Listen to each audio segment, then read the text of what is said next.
My name is Bijima, and I'm an instructor here. I teach in the English department. I teach English 210, which is literature and ethnicity. I teach English 211, which is short stories and novels. And I also teach English 102, which is the English composition class. Well, I have a close relationship with the Odell S. Williams, now and then Museum of African American History, and I wanted to incorporate the museum within my lesson plans. I'm Elizabeth Rayford. I'm in my second year here at BRCC, and I'm studying business, hopefully to get my associates at the end of this summer. I'm Jennifer Deggs. I'm studying nursing. Well, my name's Ashton Burkhalter. It was a very interesting class, and I really enjoyed it. It was a service learning project, and it was an optional assignment, but really whenever she started explaining it and that we would have the opportunity to go to the African American Museum in Baton Rouge, I felt like it was a chance to bring awareness out not only in the students but also in the community.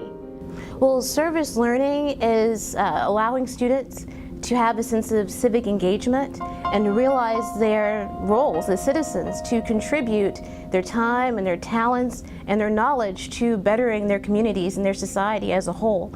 And so with service learning, you incorporate a sense of volunteerism along with having that volunteerism directly connect to what the students are learning within their coursework.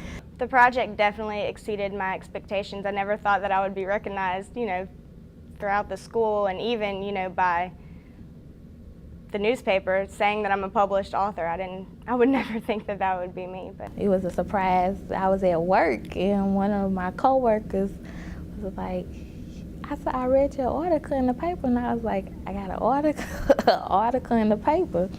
I didn't find, my kids told me, so I found out my kids came home and was like, you're in the newspaper. And I'm like, 14, newspaper. 18, He assumed the name Frederick Douglass in 1838 when he escaped north to freedom, where he soon became the most famous African American of the 19th century. Engineer and a black At an early age, woman. he learned self-reliance. From an early age, Matt Slinger took an interest in the machines in his father's shop and was able to repair them.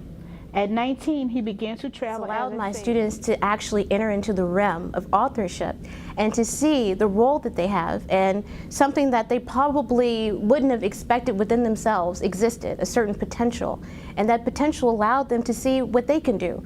BRCC, one of its slogans or mottos is to imagine what you can do. Imagine what you can do as a writer and seeing yourself in print. What does that do for an individual? And for several of these students, they didn't think they had enough material or that they had that certain something that makes up a really effective type of writer. And when they realized that they were being received by the advocate, it's tremendous what that does for an individual. So I definitely will incorporate next semester and semesters after that, having my students write these biographies. I look forward to seeing my students next year published in the February column for Black History Month.